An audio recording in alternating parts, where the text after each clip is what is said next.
2, 1. And we are live in the present tense with Sam Stewart on 91.7 FM, WNJR Washington, and online at WNJR.org. What is going on, everyone? We're back with another episode of the present tense. Just 4 left on season 6 of the present tense, and we've got a great one lined up for you tonight. My first guest on the show tonight is a junior out of New Bethlehem, PA. This year, he finished 3rd in the high jump in both the indoor and outdoor pack championships. His performance helped to capture the first ever indoor track title for your presidents. Everyone, welcome for the first time onto the show tonight, Declan.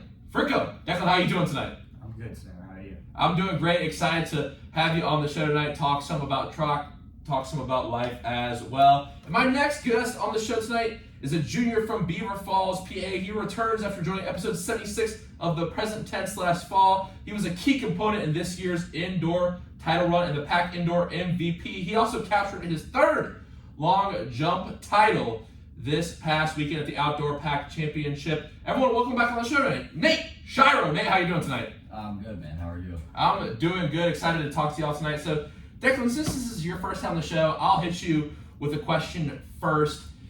For you, it's been a little bit since the indoor track season, but we had Marty and Coach Workman on to talk about that.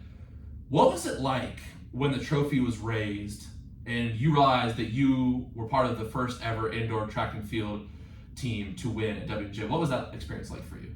I think it was just really exciting. We had a good team this year, better than expected. Me and Nate have been here for 3 years now, and when we first got here, I think we got 5th or something. Yeah, something like that. 6th our freshman year, and kind of made it a goal to maybe hopefully compete and bring one to WNJ.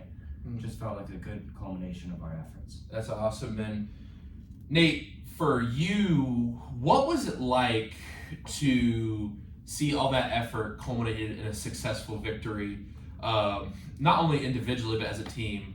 What was that experience like for you with the Winter Indoor Track Championships? It was special. We had a really talented freshman class come in, and they came in hungry and ready to work. So it was really good to see them experience some success in their first year. And for us upperclassmen, it was a long-awaited victory. We've been thinking about it. We're trying to put the pieces together as a unit to come out with that win. And it was really, really special. Now, one thing I want to talk about right away, and Coach Workman and Coach Marty alluded to this, is the fact that there's so many different personalities within track and field. The throwers are different than the cross-country people, than the jumpers and the sprinters. So, Declan, for you, how do you feel like this team was able to come together? And can you just talk about how track, even though it is individual, is a team sport? Because that's something that Coach Workman talked about, but I was wondering if you had any thoughts on that. I think it's pretty similar to wrestling, where interesting. It is an individual sport where they go out on the mat by themselves, but at the end of the day, you're still trying to do your best for the team. And I think, same with a lot of different personalities that we have on the team. We do, and I think it took a while for us to gel in practices in the fall and even the first couple weeks of the spring. But once it got time for that championship meet, everybody was locked in and ready to go, and put the differences aside, we got it done. Yeah, that's awesome. And why do you feel like different personalities come with different events? Like cross-country runners, Coach Workman describes that they're kind of quiet and they'll take any punishment that the coach gives them because they like to run. He said, sprinters, jumpers are a little bit more vocal. Why do you feel like different personalities go with different events? Maybe that's kind of a loaded question, but why do you feel like it is that way? I'd say just the nature of the event. To be a distance runner, you've got to be pretty tough and take what you can get. And to be the sprinter or the jumper, everything for us is down to seconds or inches. It's not there's not large margins. So you have to be a little brash and just you got to keep it all together at the moment. No, that's awesome. I never thought about that. Thank you for answering that. That really answered my question. Nate, one thing for you that you were doing for the team, and you didn't even tell me this the first time you came on, but you went to your coach and said, "Coach, I did pole vault." So what's the story with this? You volunteered for new events. Can you give some background on this? Okay, so it got to the point where, 3-4 days out, we were getting entries put in, and it was going to be close based on the events that were scored already from past results this season.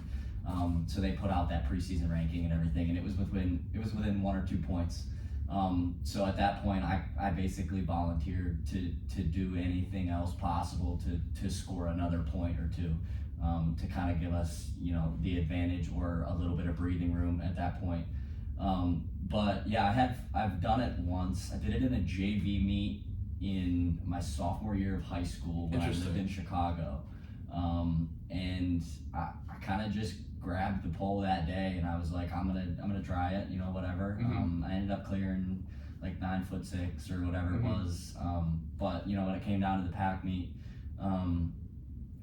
we were trying to score every single point possible, and if that meant me going and getting out of my comfort zone a little bit to take advantage of an opportunity to score an extra point, we were going to take that chance, because it was then or never.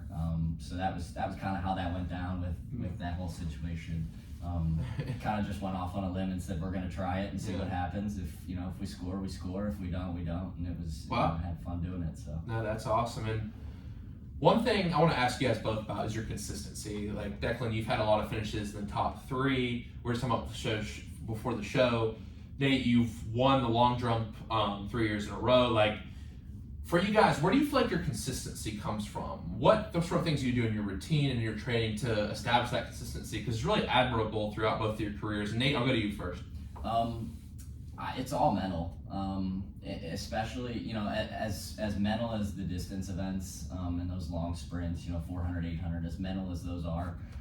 In the jumps, like Declan said earlier, it comes down to half inches and centimeters and seconds.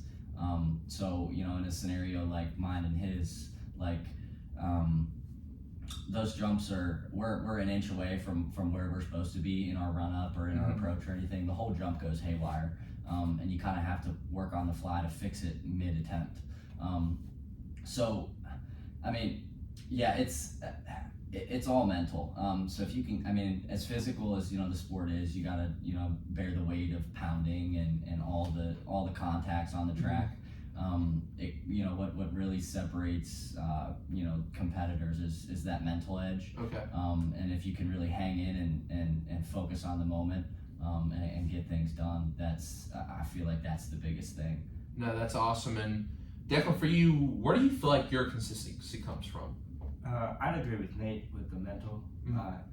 The conference meet is our biggest meet of the year. It's also really our only meet that gets scored points wise. So how they do the scoring in track and field is the top 3 get a sliding scale of points, right? So that's the meet where Coach Workman comes to us and says, I need you to do this. And I've always needed that little bit of extra push. So this season, for example, I was really inconsistent for my first weeks, and then we would get to the outdoor meet or the pack championships, and you show up that day. You gotta have that mental edge to be ready to go on that day of the conference meet. And that's where I say that's where the consistency comes from for me. Now, one thing y'all both talked about is kind of dealing with some adversity early in the season, and you guys talked about injuries. So what sort of injuries did y'all deal with throughout the year? And whoever can take this first. Because I know y'all said y'all both, personally, even though you did have great years, you dealt with some injuries. So yeah, me personally, I have a genetically terrible back. Thanks, Mom and Dad. Appreciate that one. So I wake up with a sore back every day. I have for the last 6-7 years. But the first meet at Muskingum, I ended up busting my ankle up pretty good. I had a hyperstrain in that connecting ligament there in my ankle. So that ended up bothering me all the way up until this last weekend at outdoor packs. So it was a battle for sure. And for you, Declan, what sort of injuries did you power through? Ankles as well. That's a common theme with jumpers is ankles and knees. But both of my ankles, just lingering injuries from basketball in high school, where I played on bad ankles, and I still feel the effects of that today. Interesting. So I tweaked one probably second week, of the outdoor season, and it's just been nagging the whole time. You know what I mean? And not able to get that consistency. And we've also had a tumultuous outdoor season. It was pretty short this year. We had a meet at Muskingum that got canceled, and then spring break happened. So we had a 3 or 4 week break after our indoor title, where I didn't jump. So I kind of had to prepare on the fly while dealing with the ankle injury. So it led to a lesser jump at PAX. I got you. Now, one thing that I'm kind of sensing here is like a lot of mental toughness that is required for track, and dealing with injuries and dealing with the consistency of just producing on that day. So I want to ask you guys, what is one trait that it takes to be successful in the sport of track and field? I think a good trait to have is a trait that's useful in many sports and in life in general. Having the memory of a goldfish. So I get done with a jump, and if it doesn't, I did something wrong, I look at the tape, see what I did wrong, and then forget about it. I have a superstition where I prefer not to watch people jump before I come in. Interesting. Because I don't want to watch their bad habits and take from that if they have bad habits. You know. Interesting. That's pretty cool. When did that superstition start? Probably like 11th grade for me. Really? I would get psyched out at meets because I'd be sitting around for hours and hours watching. Interesting. I feel like that's a similar thing in baseball. When you're like watching everyone, I don't know. If you're like me, you think a lot. You know what I mean? Yeah. So what do you do when you're waiting around? I'll watch Nate jump if he's jumping, or if we have other teammates that are jumping for the first time or stuff. I'll watch and support them, but I kind of just try to keep my head down and not you can watch their approach and things, but when they're going over the bar, try to keep your head down until you're in it and ready to go. Wow, yeah. That's very cool. And Nate, for you, what is one word that one trait rather that you would use to describe someone who's successful in track and field? So I was gonna say short memory. That's the biggest thing is being able to overcome that adversity, whether it's from meet to meet or from jump to jump. For me, a specific example this year in the outdoor championships, I no-heighted in the high jump, battling injuries and everything, and I had probably the worst day of my career in that event. But it took me forgetting about that to go right into the long jump and go do what I had to do in that event. So that's what it really comes down to is one. I mean, having a short memory is obviously a great thing to have, but I mean, it's one of those sports where it's running, so you gotta want to be there and you have to want to do it. So if you have the drive to compete and the drive to get better, that's a trait that you're looking for in a track guy. Wow, great answer. And one thing I want to ask you guys is, what is one word you would use to describe this year's group of track and field athletes? For the men, we got a first place finish and a third place finish, very solid, definitely on the uptrend going into next year. But what is one word that you would use to describe this group? Warriors. Because we had two guys that Ian Bauman and Anthony Sciarro. The two of them ran 3 400s on the same day of the PAC championships because we needed them to. And they sat down and they shut up and they went and did it, and they did it good, and they did it well, I should say. They did it well. But that was a Warriors, absolutely, because everybody's hurt, everybody's dealing with school and their own personal life and all those sort of issues, and when it came down to it, everybody just sat down, shut up, and went to go get a job done. So I almost heard a quote by someone that goes like "team over me." I asked about that on here, and he went on like a whole rant. I love the whole idea of it. Team over me. Because he said, I don't know, at least this is what he said on the show. He said like everyone was kind of joking about it at first, but then it became like a team rallying cry because it was like everyone had joked about it so much. It's still kind of like we still joke about it. I wouldn't say it definitely has made us closer though, just through dumb shirts. But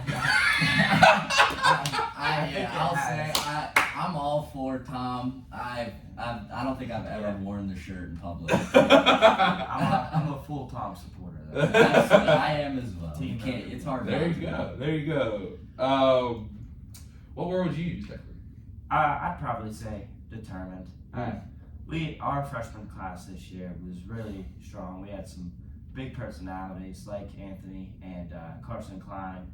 Both of those two came in, and I think they added a little edge to the team because Carson doesn't like getting beat, and I know Anthony doesn't like getting beat. So having them, and they really want to win, and not to say that we don't, but having those type of personalities on the team made everybody a little bit more determined and locked in and ready to go whenever it was game day. Wow. I like that. And Declan, I want to get to know you a little bit just because it's your first time on the show. And the question I asked Nate last time that I really like to ask everyone here on the show is, when did you fall in love with the sport of track and field? Because I know you played other sports growing up. If I had to say, my first love was basketball, and always probably will be my number one sport.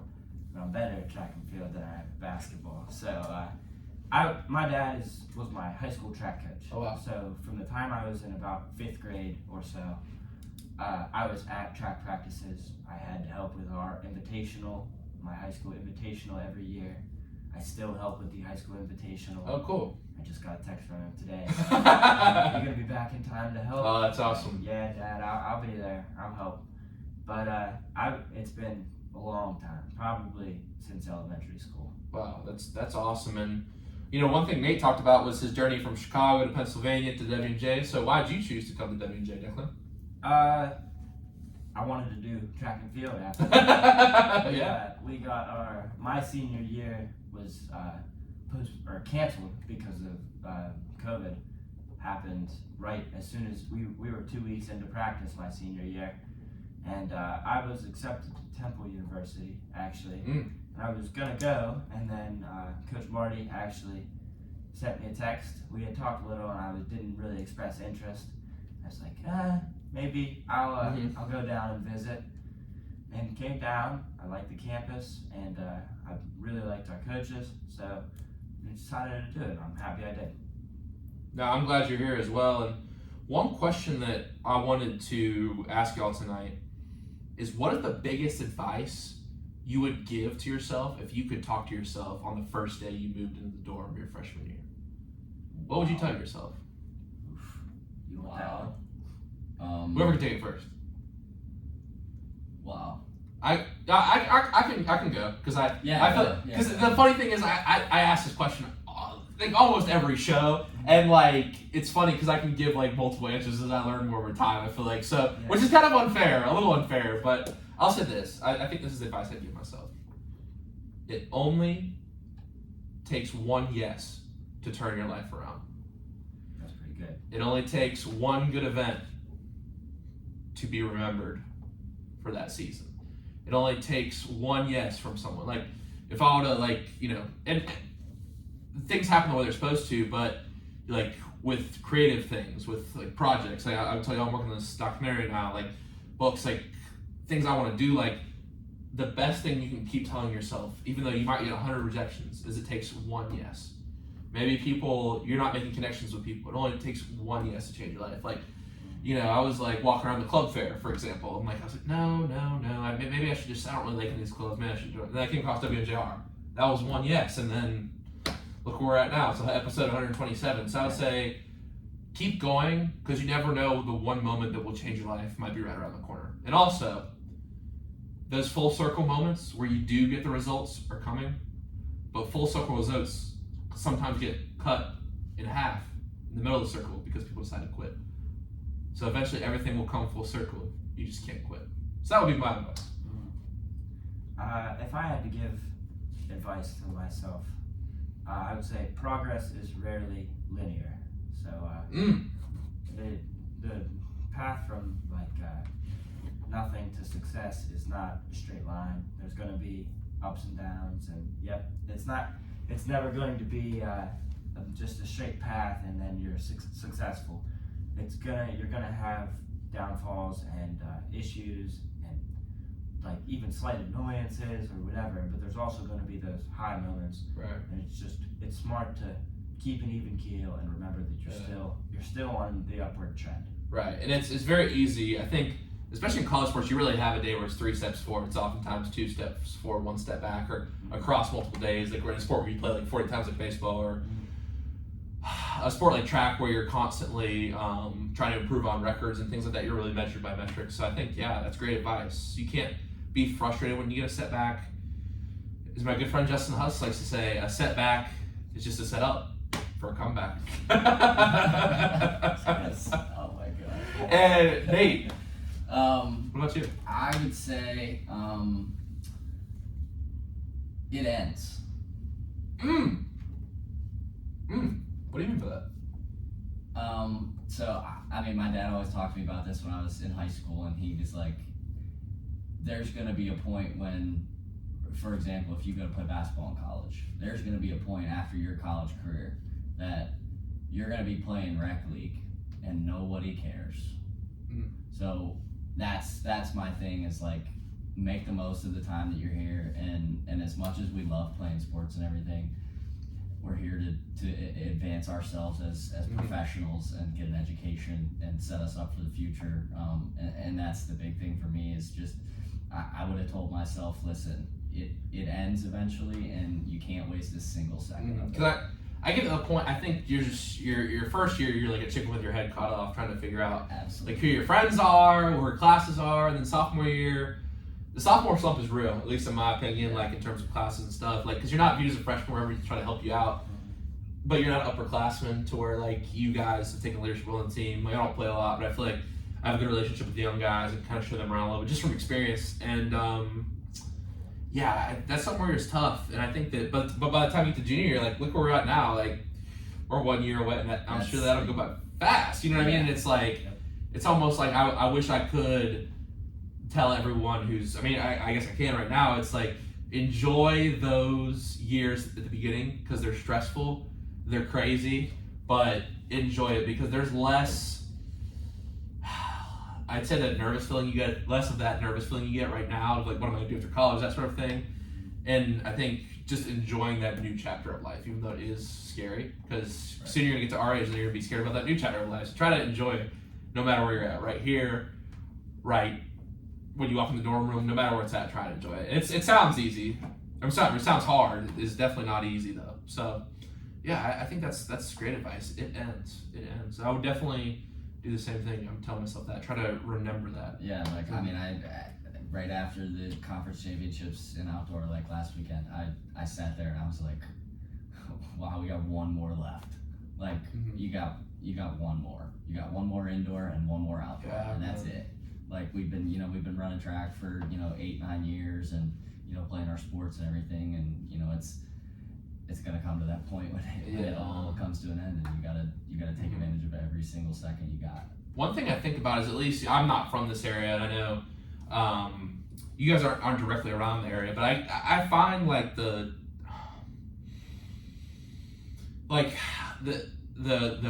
spots on campus have so many memories now. Like I walk past the Thomas Jefferson and George Washington statue out there, and it's like that first night we got out of quarantine, I was walking around campus and like seeing that. It's just kind of a weird feeling of you've had so many memories in a place, and this is the first year I've realized that really. And like in our field, like I've realized we've had so many memories out there, and I'm sure the indoor track, like the rec center, you guys have probably had so many memories in there, and you do start to take account of it. So I would definitely say enjoy it. I think that's a great point, Nate. Thank you for bringing up that question. That answer rather. I really like that discussion that was brought up because of it. And my next question kind of talks about this theme. It's kind of segues perfect in my next question actually, is how do you want to be remembered at Washington and Jefferson College? And Nate, I'll let you go first. Oh, wow. Brought up the big guns tonight. Yeah, that's intense. I don't know. Obviously, as an athlete, at a school like this where everybody, the whole student body is kind of tight-knit like this, I mean, legacy is obviously important, and I don't know. That's a really tricky one. It is. Because I mean, as much as I would love to claim my athletic accomplishments for the rest of my life, that's not what it's all about. And it's about creating relationships and building bonds that are going to last. And that's tricky. It's hard to put it into words. I mean, I think that's a good point. Maybe I can help. I think one thing we took on the show with Ethan, Kyle, and Joey was like, one thing that happened to him lately is like, I feel like, sometimes on the bench, like I haven't played as much as I wanted to my first couple years, and I was like, I feel like I'm not contributing. Like, and I think that sometimes I get some of that sentiment from the young guys who are coming in and they're all happy and excited to start the college career. Maybe they're not getting as much time as they want. It's like, there's other ways to make an impact on a team, because then like this is a great example for your sport and my sport as well. But like, if you're contributing numbers, points to the team, at the end of the day, like if you're contributing to that, you're just contributing to a number. It's a non-sentient thing. A number can't have feelings. A number can't do anything. And at the end of the day, numbers in 40 years will be in a dusty old book. Yeah. And they'll look the same they did right now. And they'll just be collecting dust. But I think people grow, people change, and people will be shaped by how you talk to them. And they'll look different because of the way that you interacted with them. So I think contributing to other people's success and other people's happiness is a big key. And I think you brought that up, and it's a key that I've been trying to think about a lot lately. Anything to add on that? Yeah, I mean, now that you kind of put it into words, creating those relationships with the younger guys when they get here, that was one of the things that was important for me, especially in our jump unit. Andrew Bowers, like a guy that I met with all the time, and it started from he came to track practice, and actually, I was the guy that got called down to comms for his visit. Really? And he came here, and I will always be proud of that. So yeah, that's pretty good there. Yeah. Wow, that's awesome. And Declan, for you, how do you want to be remembered at WJ? It's a couple of things. I would say having like the legacy of WJ is a hard thing to cement unless like me and Nate both have records on the board, on the track and field board, but in 4 years we're just a name on that board. You know what I mean? People all know who we were. So leaving the lasting legacy, I think, is a hard thing to do. But I would like to be remembered as a friend, and for the kids in the grades below us, I would like them to remember me fondly, obviously, and just as someone that helped them through their way, and in a more like broad sense. I'm in one of the fraternities on campus, Alpha Tau Omega, and I think being in that, and if I come back in 20 years and that's still here, I think that would be an interesting part to be part of the legacy of that, and how many young men have come through there. Yeah, I mean, I remember you talking about it joining last year, but you've really gotten into the Greek life here. What made you so drawn to that lifestyle on campus? My first year was rough because I was a remote learner my freshman year in the fall. So I didn't have the opportunity to make connections with people on campus, and I just saw people as faces on a screen and didn't really get to connect, and I wasn't friends with them really, you know what I mean? And then spring came and I made a couple friends and it was nice, but I still didn't have that a close connection with many people. I had a close connection with a couple people, but my sophomore year, the fraternities were like more open, so I just had friends that I was in classes with. I went out there and hung out with them a couple times, and I liked being part of something bigger than myself. And they actually the philanthropy. We raised. I think there was the Special Olympics Club on campus. Alpha Tau Omega, as an organization as a team, raised close to, I believe, like $8,000. Wow, for the Special Olympics Club. Yeah. Wow, and I interviewed Keeper on the podcast. Yeah, you saw that one. And he's a great guy. And he's also an ATO, and yeah, they're doing great stuff over there. Did you were you at the Polar Plunge? I was. Yeah, that was a fun time. I think Will's doing a great job bringing people together in his community. Hopefully, that sort of legacy of giving. I think that's inspired people, and philanthropy work the fraternities and sororities do is great as well. So I know there's various events. Like I know there's like the kickball tournament and the dodge, but you guys did a dodgeball tournament as well. What was that for? Just last week. It was for this year. It was our signature event. So we hosted that and created the dodgeball tournament to raise some more money to be donated to Special Olympics. Each the Alpha Tau Omega, we're supposed to have a signature event every single year. In years past, it's been kind of thrown to the wayside, but this year's executive board decided that having a signature event is important and necessary to draw that connection to campus. Oh, that's very, wow. That's very well said. That's very well said right there. Wow. That was official. Declan for Alpha Tau Omega president coming soon. No, I don't do that. Oh man, now Nate, I'm hoping to get some kind of reaction out of you with this question because this is my toughest one. I know you guys have listened to a few shows, but it's been a staple this semester, so let's go ahead and get to it. What is something in your life that you are proud of?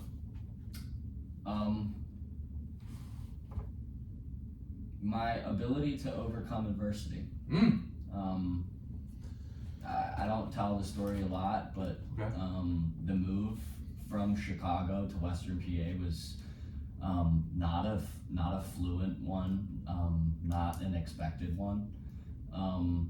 My dad walked into my room at midnight and said, "Pack for football and pack for school because we're leaving tomorrow, and I don't know where we're going yet. I'm gonna decide in the morning." So it was either I go to Western PA to play football for my grandfather and have all of my immediate family around me, or we moved to Roanoke, Virginia. My dad had some job offers that he was looking at, but I had like 24 hours to say goodbye to the people that were a part of my life for 15 years. Wow. And that was brutal.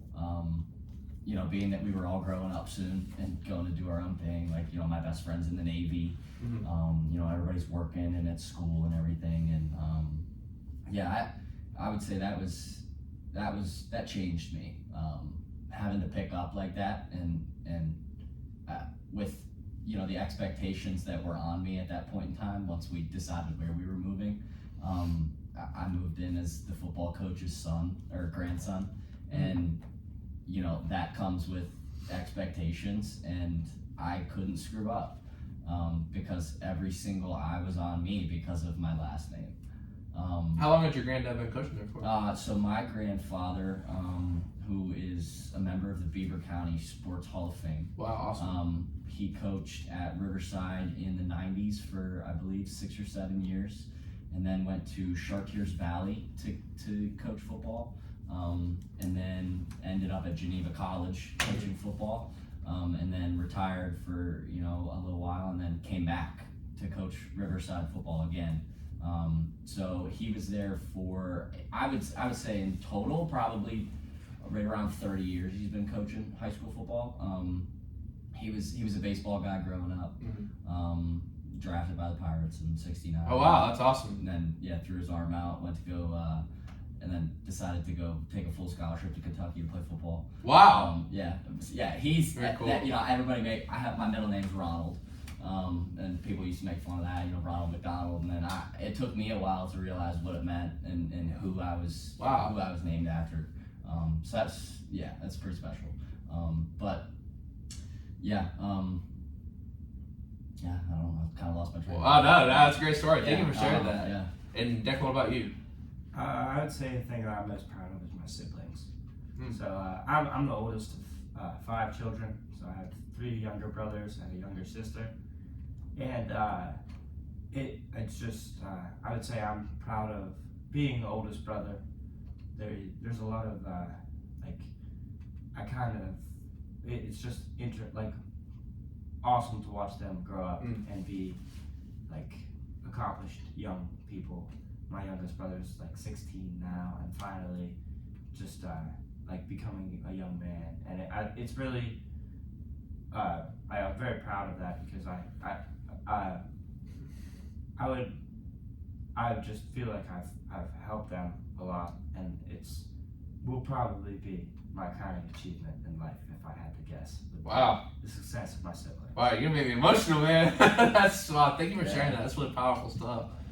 Thank you for sharing that. My last kind of deep question, of course, we get into some fun stuff and some NBA talk as well, but my last deep question for tonight is, if your life was a book or a movie, what would the title be? Oh man, I would have to think about that one for a while. I mean, something with jumping, air, like... no clue. A book title for my life. You got one? I feel like I've answered this question, but I got a title in my head, and it's, I don't know. I'd call it Head on a Swivel. There you are. Head on a swivel. Because you can never be prepared for the unexpected, and that's, trying to prepare for that is a really important thing. And keeping your wits about you, right? Just, just making sure you're always on top of things and on top of your own, social, in situations and, family life and academics and athletics and, just keeping a clear head and keeping your eyes out. Keep your head on a swivel. Absolutely. There you go. Keep your head on a swivel. Do you not have one, Declan? Because I've challenged myself, if the guests can't find one, I'll make up one for them. So do you want to hear mine I've got for you? Yes, please be Okay. my guest. Setting the bar and then jumping it. Perfect. Like your little font under setting the bar I'll have to use a cop out. and jumping it. I That's all right. have no idea. I like to challenge myself too to think about the guests. So guys, thank you for those answers.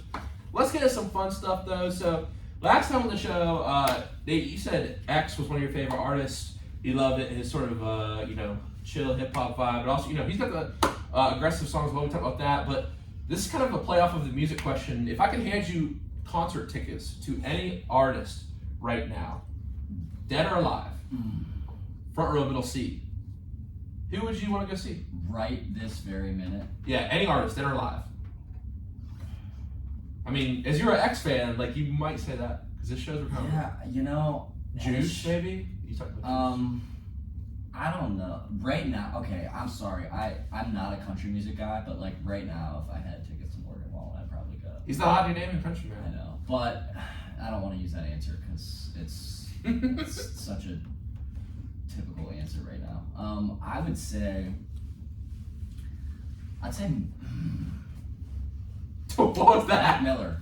Yes, I'm gonna say Mac that's what I Miller. said too. Yeah, so, Awesome. yeah, Mac Miller was a guy that I didn't really get into until right around the time that he died and became popular, and I regret that because his music's great. And, Yeah. now that I'm kind of like a Pittsburgh guy, I guess I would. See, I've been here for 3 years. I feel like I rock. I actually did an interview with Dave at Frick Park Market. I love to go look at the murals down there. I'm a huge Mac fan. Swimming, have that on repeat. Kids, Macadelic, The Divine Feminine, all of it, man. It's all so good. Yeah. Love it, man. Declan, what about you? This is gonna be a little out there. I would want to go to a Jimmy Buffett concert. All right, cool.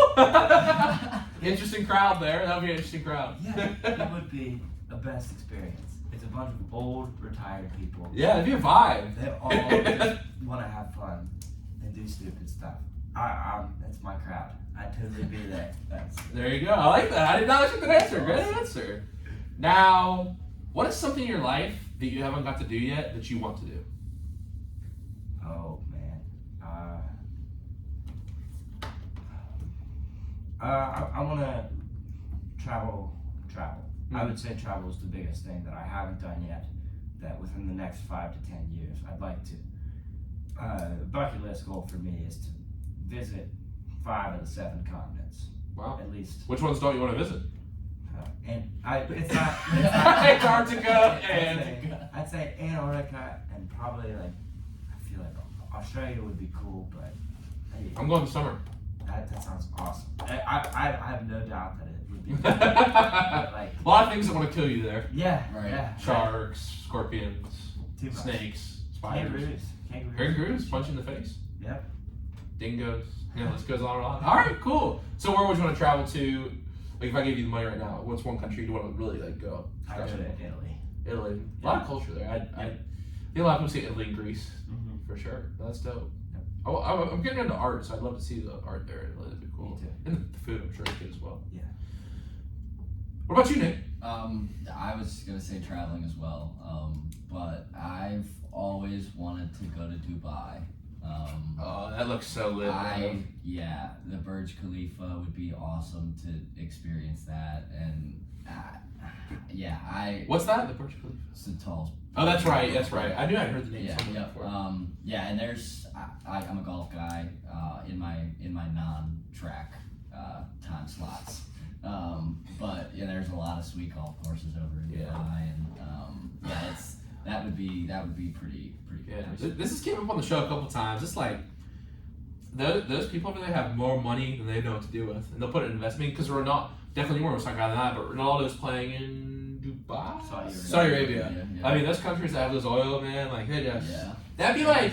Well, how it was explained to me is like it would be like I don't know Mike Trout playing in like single A. Yeah, pretty close there. Except if Mike Trout is getting like $2 million a week to go. Yeah, yeah, that's crazy, man. Well, they have that Live Golf Tour as well. Nate, I'm sure you're familiar with that. Don't get me. It's destroying the game. Do you think it is? What? How so? I don't know that much about it. I don't know if you saw the video of Chase Koepka, Brooks Koepka's brother, made a hole-in-one, and Kodak Black is blaring on the loudspeakers while he's standing over the ball about to hit it, and people are just yelling and screaming. And I'm a Tiger guy. That's kind of why Tiger and Rory are kind of the guys that I looked up, and were those the golfers when I was kind of getting into the game. And I think that a part of golf is the history, and they're kind of just throwing that away. The formatting is not any good, and the fact that you walk out of there with a paycheck, whether you shoot 150 or you win, it kind of bothers me. Because guys like Tiger, if you win 10% of your career events on the PGA Tour, you're the best golfer to ever step on a golf course, and that means something. And those guys that go out and bust tail every single day to make the cut just so they can get a paycheck. I think I don't know. I kind of makes it more competitive. Interesting. Yeah, absolutely. It gives you a reason to want to be there, as opposed to just I'm like Phil Mickelson got $100 and some million and he just walks out in his shorts and sunglasses having a good time, and he doesn't give a crap about how he plays or anything like that. So that's very interesting. That's a good take. I never thought about it like that. It's very interesting. Now, my next question for y'all is, I don't know if y'all party at all. Not my room to talk about that over here. Not my time to judge. But if you were given the aux at a party, perhaps at ATO, someone handed you the phone, so you got 5 seconds to put a party song on. What song would you put on? No Hands. I thought that's kind of basic answer though, bro.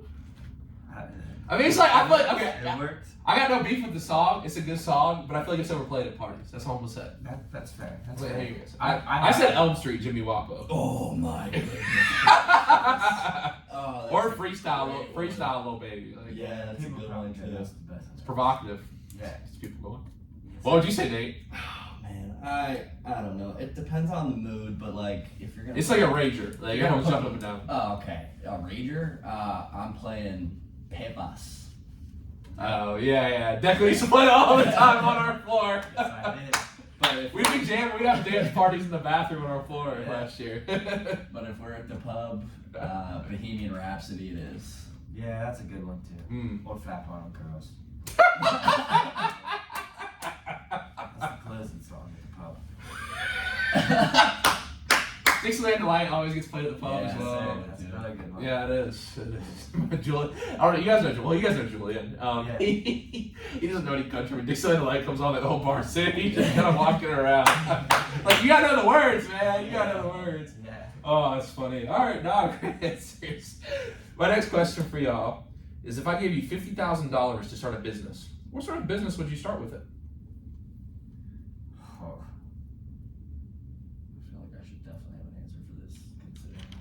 Major.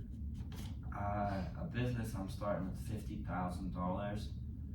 I've always wanted to open a restaurant, but that's nowhere near enough money to open up a restaurant. Say the economy's better. We'll go food. Food truck. What would your food truck be called? Oh, alright. Fricko Eats. There we are. Frickin' good eats. There you are. What type of food you serve? Oh, I don't even know. Hot dogs, hamburgers, classic American cuisine. Good old American food. Yep. There you go. That'll be it. There you go. Business. And Deck, what about you? I mean, I'm sorry. And Nate, what about you? Some sort of apparel line. I dabble with graphic design a little bit in my history. But yeah, I would I'd try to brand myself, and I think the best way to do that would be with some sort of apparel. What type of, was being athletic? Like, I know, so my friend Kiki, you know Kiki as well, he's starting a luxury streetwear brand, which isn't really my type of style. I like retro stuff. Not mine either, right? What type of look would you go for? A more athletic. Athletic fit? Yeah. Like Nike Sack and stuff like that? Right, kind of along those Sportwear. lines. But also like, on the professional side too, like you can wear it like at the polos. gym, or So you can golf. wear it- I'm sorry, you make some golf shirts, some golf pants. Right, maybe. you know, kind of dabble in all sort of Very cool. in all sort of those No, that's aspects. dope. I definitely cop when you drop. Absolutely, yeah, if it happens. Now, folks, I just wanted to bring up the fact that we've got a big announcement. Declan, I don't know if you saw this, but Joel Embiid has been crowned the MVP. Oh, I have the alarms on my phone and everything. He's been crowned the MVP. Yeah. So let me just read out the stats. Jokic, 24.8 points per game, 11.9 rebounds in the regular season. Joel Embiid had 33 points per game, 10.2 rebounds per game. So obviously in terms of points and like, although in the playoffs you see that they're all right without him, but I mean I think it was the right decision. I think Joel Embiid deserved the MVP. What do you think? Oh, absolutely. I mean, not even your bias. I'm a Sixers fan. So Yeah. Of course, I'm gonna say it should be back-to-back MVPs, but we're cool. The voters probably a little scared to give it 3 times in a row. That's a lot. You gotta be real good to get. Yeah. win 3 I'm not times saying in a row. Jokic's not, but I think Embiid, like maybe last year, you know. Yeah. So we'll see. Now, maybe I'll make sense. Did y'all see the article on Joel Embiid in the Players Street about how he learned to shoot? I thought this would be something interesting to share on here. Did you see this? I have. Okay, it's not just some. So basically, like, and you can add anything if you want. Like, basically, like what happened was like I think Joel Embiid watched YouTube videos to learn how to shoot a basketball. Yeah. Isn't that crazy? Yep. You look up white people shooting threes. Yeah. Yes, he did. I was thinking that. That's how I learned to shoot. I picture Adam Sandler when I hear that. Yeah. What? Did y'all see Hustle? Yes. Yeah. I thought it was good. Kurt, me and Demario were talking about here on the show. They couldn't name the Anthony Edwards character anything besides Kermit Wilts. Yeah. Like yeah. Kermit, like you came up with that Kermit Wilts. Yeah. But he was a good villain in that movie. Yes, he was. He was It good. was fun. She got Dylan Brooks to play it. Yeah. Oh Yeah. my gosh. You see, they cut him. Or they Yeah, cut that cut. they're They're not like resigning resigning him. him. He won Basically, $25 million a year. They said. Dude, he's It's too much. see him in Shanghai in a couple years. You're seeing him in Yeah. Shanghai in a couple years. Time to call him. Shanghai Sharks, man. But I just feel like so if you're gonna talk trash, if you're gonna say like you're gonna be this guy who's gonna go with LeBron, you gotta stay there and take the media availability in Game 6. Yep. You can't run away. Like now, so here's the thing: we got Warriors Lakers coming up, which Adam Silver is just bathing in champagne because Yeah. that's the series that they wanted. They did not want Kings versus Grizzlies. No. They didn't want Kings versus Lakers. They wanted 2 historic franchises. They want Curry versus LeBron, 2 of the greatest players of all time. Like, Of course. so, but my point is, like, I feel like people respect, like, people on those teams respect each other. Like, obviously, Draymond and LeBron are business partners, and, like, even they've had some conflict, but, like, Steph and, like, I feel like they all respect each other, essentially. But I just feel like people don't respect the Grizzlies. Just some clowns on that team, you know. They're a young team. I think they need some vets, and then once they get those and learn how to win a little bit better, I think they'll be a good team. And that's how people are, like, reposting that stuff, like, that Draymond said he was like, the dynasty's going to start once you leave. And they're like, well, I guess he's right. And Yeah. Nate, do you have any thoughts on Dylan Brooks? I saw how you were looking over there. I don't watch much NBA. I hate the NBA, to be honest with you. Really? Well, I think before the whole play-in tournament thing, I thought. Really? I mean, it's the. That's actually, fakest- no, I want to hear. yeah, I want to hear your perspective. Go ahead. I think it was. I mean, it's nobody. I mean, he played 82 games. Uh-huh. There's no way that old, grown men are going balls to the wall for, 36 minutes a night for 82 games a Oh, year. yeah, but sure. I think, but any sport, professional sport outside of football, think that's probably true. I Like baseball, they juggle. 65, right? yeah. How many games are in baseball? 162. Yeah. I mean, like in hockey, even like you'll see, they're not always skating their hardest all the time. Well, there was line shifts, but like there's certain moments where they're not. Certainly. I don't know, and I like people. Like I'm a huge Giannis fan. I think he changed the game For sure. And although, all right, so okay, here's an interesting point. What's your take on the there's no failure in sports? absolutely 100% the truth. It's the truth, but I think it's still a disappointment. Like, Yeah. and I'm all for it. You know, we really had this exact same conversation about, because I was talking about like this is even if you lose, even if it's your last game ever, you can still work to improve that in your life. Like learn lessons from that and apply in your life. But I was a disappointment though. Like, bro, y'all blew 2 fourth quarter leads in the past 2 games. I mean, Jimmy went nuclear. Jimmy's him. Yeah. Like, okay, and I know Mike Budenholzer, like he was going through a lot of personal stuff, but to have Pat Connaughton on Jimmy Butler to make that shot, like anyone else, even if they would have had like Giannis on him or Brook Lopez on the ball, or even on him or on the ball. Yeah. Jimmy, man, we'll see what happens. Then he beats the Knicks. Oh, I'm sorry, the Heat beat the Knicks. They do have other players besides Jimmy Butler on the team. Yeah. Jimmy Butler was obviously hobbled, but I mean, let's be honest, those are probably the 2 worst teams left in the playoffs. But like even those teams, like I don't think the Knicks have the potential to go with Heat, maybe. Heat if Jimmy keeps playing the like way that. is, We'll have yeah. to play the Sixers next round, but So you already think the Sixers are gonna win? I hope so. I mean, so here's what I have to say about that series. So over the last 50 years, only 45 playoff game performance with the Sixers has been Allen Iverson, James Harden. That is correct.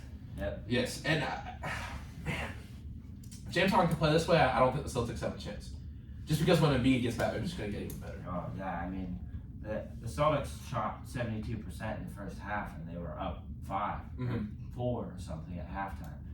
When you shoot 74 and a half, you got to be up more than 4 at halftime. For sure. It kind of felt like last night, Celtics gave the Sixers it almost felt like their best shot. I agree. Because they shot the lights out. They didn't play any defense, of course, but like I don't see how much better they could play without Embiid in. Because I mean they got a lot of it was an open lane, a highway to the basket. Because Embiid wasn't in the game. Yeah, I mean that's almost the spacing. You know what I mean? Yeah, when he comes back, it's going to be a different Vintage series. James Harden. Sure. Yeah, and the only other series I think we haven't covered yet is the Suns Nuggets. That one. Yep, Suns have never come back from 2-0. I think that one is over. It's almost like they played too much iso ball. Literally, the difference in the game is a 10-point game. The bench for the Nuggets scored exactly 10 more points than the Suns. The Suns just don't have a bench. They play too much iso ball. And Chris Paul's out for games 3, 4, and 5. Yeah, so we'll see. Yeah. Sciarro, do you have any thoughts on KD? I was an OKC guy. I saw them play the Nuggets in Oklahoma City. Interesting. In like 2014. Really cool. Uh-huh. Yeah, I was a huge KD fan, and then I threw the jersey away. You're one of those guys. You didn't even save it. You threw it away. Threw that thing away. Why keep it? I was so mad. Because I cared at that point. And that's like when he left OKC. That's when I stopped watching the NBA because I'm like, this doesn't mean anything. Because so I think so. Here's my thing: the ratings have been up. The Warriors King Series Game 7 had great viewership numbers. The best Game 7 in a long time. And the Game 1s, that was the first opening weekend to break a record since 2009. And here's the thing: I feel like where people are starting to get back in the NBA is because there's such a variety of talent. Like obviously you do have the big markets, you have the small markets sprinkled in with Denver, but like Phoenix, Miami, New York, Boston, San Francisco, that's the big markets. Like that's the exciting time. You know? But I feel like I get your point, Nate, because I feel like if you weren't a fan of the Warriors or Cavs for a few years there, it was like, what's the point? Yeah, right. You know what I mean? It's like, but now I feel like the Kings are gonna be back. The Kings are on the rise. Yep. You obviously have the Bucks had an off kind of year. Like I think the Nets honestly have some young guys who could turn into a team in the East. Like the Sixers are good. And you get that mix of like the young guys coming up. Obviously Grizzlies have kind of turned into a little bit of a playoff contender year to year.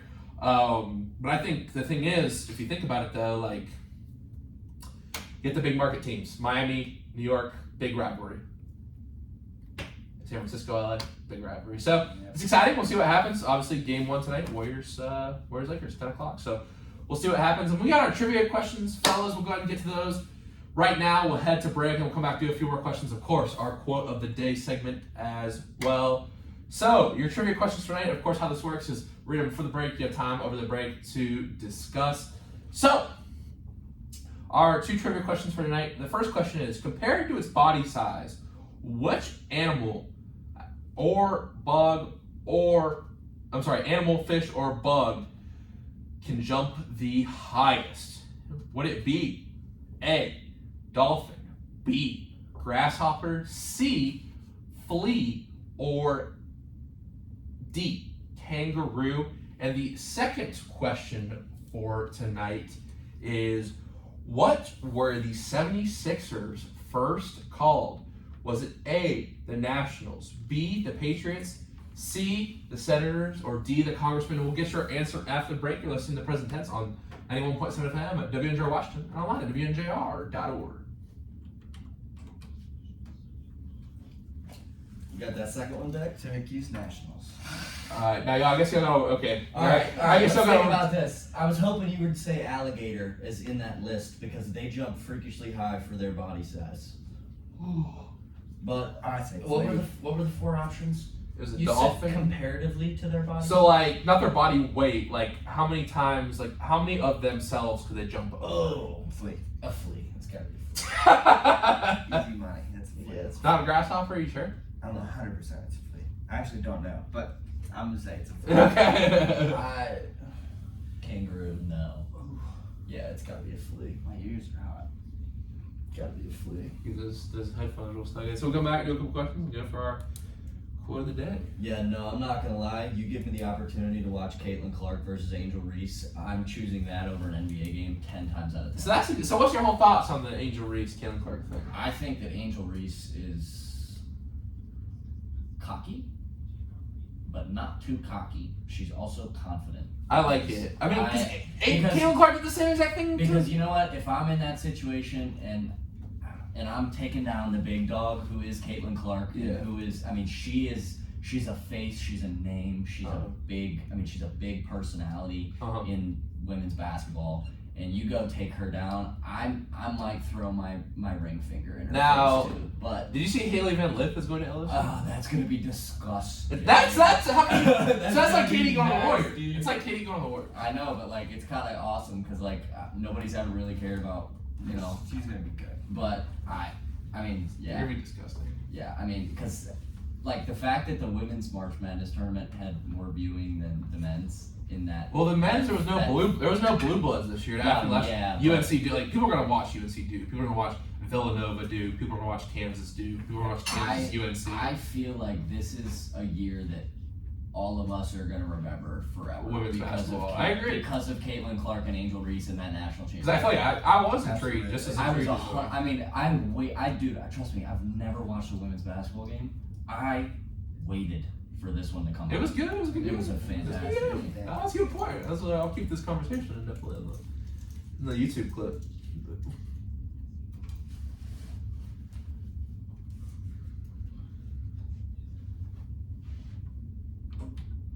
We are back on the Present Tense with Sam Stewart on 91.7 FM at WNJR Washington and online at WNJR.org. Before the break, we asked Declan and Nate their trivia questions for the night. So, the first question for Nate is, compared to its body size, what is the highest jumping animal? Is it A, a dolphin, B, a grasshopper, C, a flea, or D, a kangaroo? I think we're gonna go with a flea. That's correct. It can jump over 200 times its body height. Pretty impressive. Now, the second question, right? Can you go 2 for 2? What were the 76ers originally called? Was it the Nationals, the Patriots, the Senators, or the Congressmen? The Syracuse Nationals. That's correct. The Syracuse, you got the city right. Congrats, fellas. 2 out of 2 for the night. 1946, when the organization was founded. Yep. Great job, guys. Now, we're going to talk a lot about athletes from the break and stuff. And if you could hang out with one athlete for an entire day, who would it be? James Harden. I know where James Harden business. You're going to be going to James Harden. You're going to the club with James Harden. Sure. Certain kind of club he'd be going to. And Nate, what about you? John Morant. No, I'm just kidding. I'd hang out with Giannis, man. Yeah, Giannis is a funny guy. Giannis is a great character. I'm like his Instagram lives and stuff, and yeah, he seems like a good guy. I mean, just a funny guy to hang out with, like play some one-on-one, shoot around.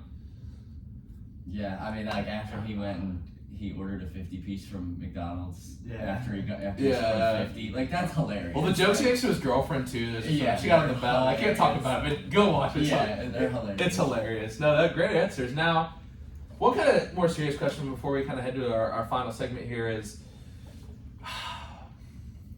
what motivates you? What fuels you to become better every day? My failures. And I don't say failure or the times that I was not as successful as I would like to be. For perfect example, this last weekend, this PAC championships, although I, was able to do what I did in the long jump, and I'm thankful for being able to do that. But that wasn't the main mission. And that's gonna haunt me until the day we step on the track again in January. So you let that motivate you? Absolutely. Very interesting. I like that answer. Declan, what about you? I would have to say there's two factors that motivate me. One would be like the sense of duty almost to my family and friends to be successful and just like validate your parents raising you almost kind of thing.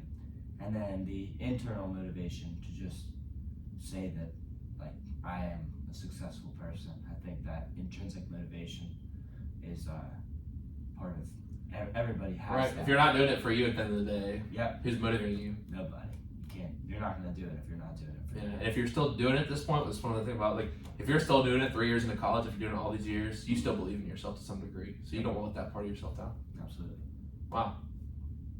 Good stuff, guys. Now, it's time to play Would You Rather for the night. So I found this one. So let's go ahead and read this one out for tonight. Would you rather be a side character in an Oscar-winning movie or the main character in a box office failure? Side character. Absolutely. What you gonna say, Nate? Yeah, side character and a winner. So here's what I'm gonna say. I have some thoughts on the Oscars and stuff, and I'm not sure what I was gonna say. I was thinking about this all day, and I like cult classic movies. Like so, for instance, like Fight Club didn't do great at the box office. Seven didn't do great. Like kind of like those kind of cult classic type movies. I'm trying to think of other like. Boondock Saints is always really great movie. I think for me, like, if I was a cult classic movie, I thought the script was good. Like, 'cause sometimes I feel like the Oscars, like for instance, like Mario is making a lot of money. Like, you know what I mean? Like, I feel like I want to put something in where like there's more like experimental act. That's just me personally. Yeah. But also, it'd just be cool to have an Oscar. Yeah. Speaking of which, go check out the Presby Sunday. You know, hopefully I don't get Chris rocked. Yeah. Chris rocked up the socks, but Yeah. knock knock. Yeah. I was thinking, I was like, what if one of my buddies like arranged it to where like we did it on like faked it. It'd be pretty fun. Yeah, pretty but fun. hey, I hope everyone's out there. You know, I hope everyone doesn't who's gonna be there isn't listening tonight. So for this fun. But no, I don't know if Scott McGinnis would approve of that. You definitely have to disclose that like immediately after it Oh, happens. just kidding. Oh, that was a joke. All right, guys, this has been a really fun show tonight. You guys are super busy. I really thank you for taking time out of your busy schedule to do this. But of course, we got our final segment of the day. It's time for the quote of the day. And Declan, you got one for us today, correct? I do. Life is a journey, not a destination. Ralph Waldo Emerson. He's got some great ones. Transcendentalist. They had some great quotes. Yes, he did. Have anything to say on that? They pretty much speaks for itself. Yeah, it really does. They were good with words. Those Henry David Thoreau, Ralph Waldo Emerson. All those guys. Yeah. John Muir. It's really awesome that you brought that in. Little English class coming in handy right there. Sure, my dad is an English teacher. Really? Interesting. High school or college? High school, 9th grade. Oh, that's pretty cool. I was just kind of joking around, and then Have you seen Dead Poets Society? I have. Yeah. Never mind that. Whenever I read Ralph Lauren Emerson, they read that in the movie. And Yep. Pretty cool stuff. Thanks for sharing that one. I'll go ahead and bring us home for the night. My quote of the day, my mother sent me the other day, kind of I feel like goes along with some of the themes that I've been thinking about recently. Is this season the present tense is coming to a close, and it is. Don't fight back, fight forward. Oh, that's a good one. Very good. So that's my quote of the day. Thank y'all for coming on the show tonight. I had a really fun time, and it's getting down to the nitty gritty here. We've got 3 episodes left after y'all walk out of the studio tonight. It's been a lot of fun. Y'all have been my great friends over this 3 years here. We're nostalgic 3 years, obviously. Nate, you've had a couple times on the show. Declan, we shared last year up in Lincoln, man. Some good memories up there. So thank you all for being good friends. Thank you all for coming to the show tonight, and good luck to you in the future. Appreciate that, my man. Thanks. All right, y'all. We will be back Thursday night. Showtime got moved back because of some baseball games. So 9:30 start. Make sure you stay up. Get a late night snack when you listen to this episode. Or just check it out on YouTube, of course. We will be having Andrew Platt and Matt Lasik on the show. They just captured WNJA's first golf title since 2018-2019. So it's very exciting. Andrew Platt actually sunk a par on the last hole. Very clutch to clinch up the present. So we're going to talk to him about that and everything about the championship, as well as the national championship, which is coming up soon. Couple announcements. My debut documentary will be dropping sometime this week. Stay out there on the socials for that. Keep up to date with that on the President Tense Instagram. And also, make sure you check out the President Wars, Sunday, 6 o'clock. Hope to see you there. Come talk about sports. Come talk about life. But until then, everyone have a great night. Remember to live in the present tense. We are clear. Wow, guys. I'm glad we made it happen. That was fun. That was good. Yes, That was sir. a fun one.